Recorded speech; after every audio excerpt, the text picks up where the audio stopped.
Salut les barbus, c'est Marco de la chaîne Barbune Game, votre chaîne de présentation de règles, tuto, unboxing dans l'univers du jeu et de la figurine. Aujourd'hui, nous allons voir comment peindre les Night Hunt du magazine Mortal Realms numéro 1. J'ai eu l'occasion de faire un live peinture sur ce modèle sur la chaîne Twitch d'Entrejeux Studio.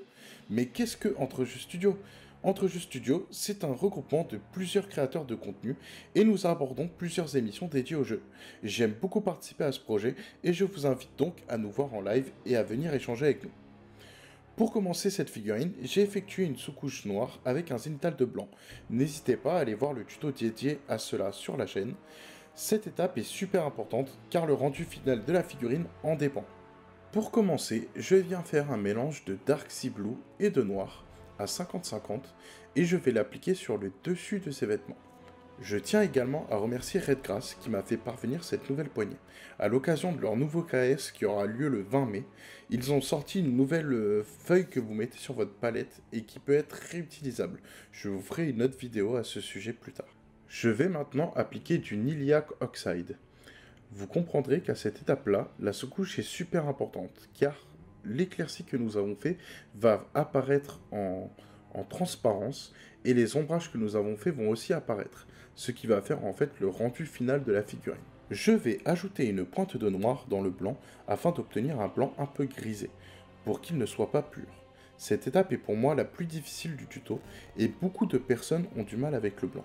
J'utilise le blanc de Valero, car il a un très bon rendu. J'ai souvent vu de très mauvais résultats avec le blanc de Citadel, avec des genres de grumeaux et un rendu sale sur les matières où nous les avons appliqués. J'applique du black metal de la gamme Scale 75. Je trouve que leur gamme de métallique est vraiment top. Je vous la recommande. Quand je peins plusieurs figurines d'une même unité, j'aime bien varier les gammes métalliques. Je trouve ça plus joli lors d'une vue d'ensemble des figurines. Lors du live, nous avions utilisé du Lead Belcher de la gamme Citadel. Je vous invite donc à choisir une couleur métallique qui vous plaît pour cette étape. Nous allons maintenant effectuer l'effet fantomatique. J'utilise du Célestra Grey que je vais diluer pour commencer à créer des dégradés avec la couche inférieure de Niliac Oxide. Lors de cette étape, si vous voyez trop d'effets transparents et que ça laisse trop apparaître la couche inférieure, n'hésitez pas à faire plusieurs couches et à venir repasser par-dessus.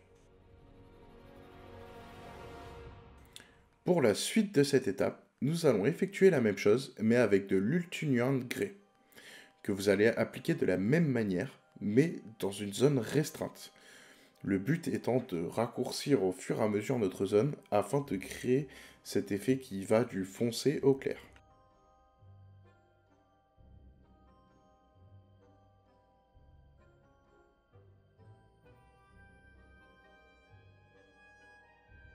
À ce moment-là, je trouvais que mes transitions étaient trop brusques.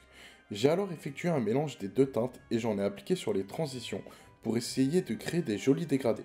N'hésitez pas à faire plusieurs glaciers à cette étape.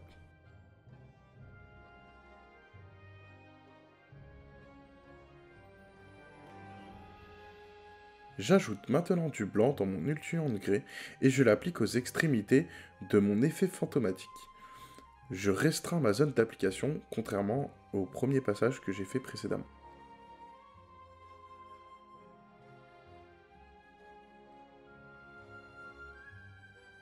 Nous allons maintenant nous occuper de la cape noire. Je vais faire tous les éclaircies et nous avons la chance sur ces figurines d'avoir des arêtes bien prononcées. Pour cela, je rajoute du blanc dans mon mélange d'origine qui était de Dark Sea Blue et de noir. Et je commence à faire des fines lignes afin de les mettre en valeur. Si vous dépassez, ne vous inquiétez pas, vous pouvez remettre de la couleur de base et venir affiner ces lignes que vous faites.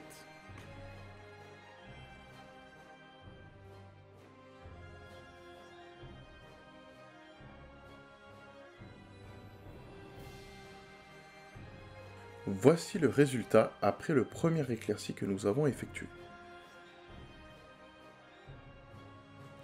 Pour ce second éclaircissement, je vous propose de mettre un peu plus de blanc dans le mélange que nous avons fait précédemment. Et nous allons l'appliquer exactement au même endroit où nous avons appliqué notre première couche. Si vous dépassez encore une fois, n'hésitez pas à remettre de la couleur de base. Plus les lignes seront fines et plus ce sera joli.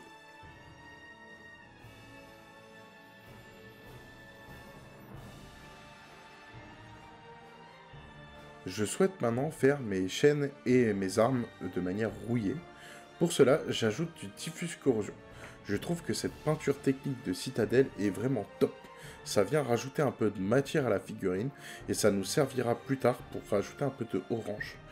Franchement, abusez-en si vous avez besoin de faire de la rouille, c'est vraiment génial et super facile à faire. Pour que ce soit réaliste, je vous invite à le placer de manière aléatoire et pas sur toute la totalité des parties métalliques. Maintenant, nous faisons les ombres de la chaîne et des armes. Pour cela, j'applique du Null Oil sur l'intégralité de ces parties métalliques. Je vais maintenant mettre en avant les détails de ses mains et de sa tête. Je mets une pointe de Null Oil dans beaucoup de l'amiante médium et je viens en appliquer sur la figurine. Il est possible que vous fassiez 2 couches à cette étape, si vous avez trop dilué le Null Oil, et de foirer complètement votre blanc si vous avez mis trop de Null Oil. Comme je vous l'ai dit précédemment, cette étape est selon moi la plus difficile du tuto. Je vais maintenant mettre un point de blanc sur toutes les parties les plus exposées de la figurine, notamment les phalanges, le menton, les dents et ce que vous pensez le plus exposé à la figurine.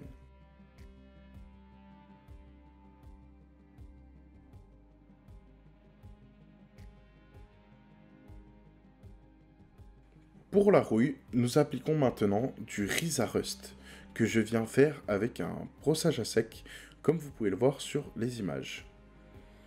Faites attention à ne pas trop dépasser et à être précis en faisant cette étape, car sinon vous pouvez mettre du orange sur tous les autres éclaircies que nous avons fait avant, et ce serait bien dommage. Pour finaliser ces armes et ces chaînes, je vais maintenant mettre du trash metal par-dessus. Lors du live, j'avais utilisé du Storm of Silver de Citadel.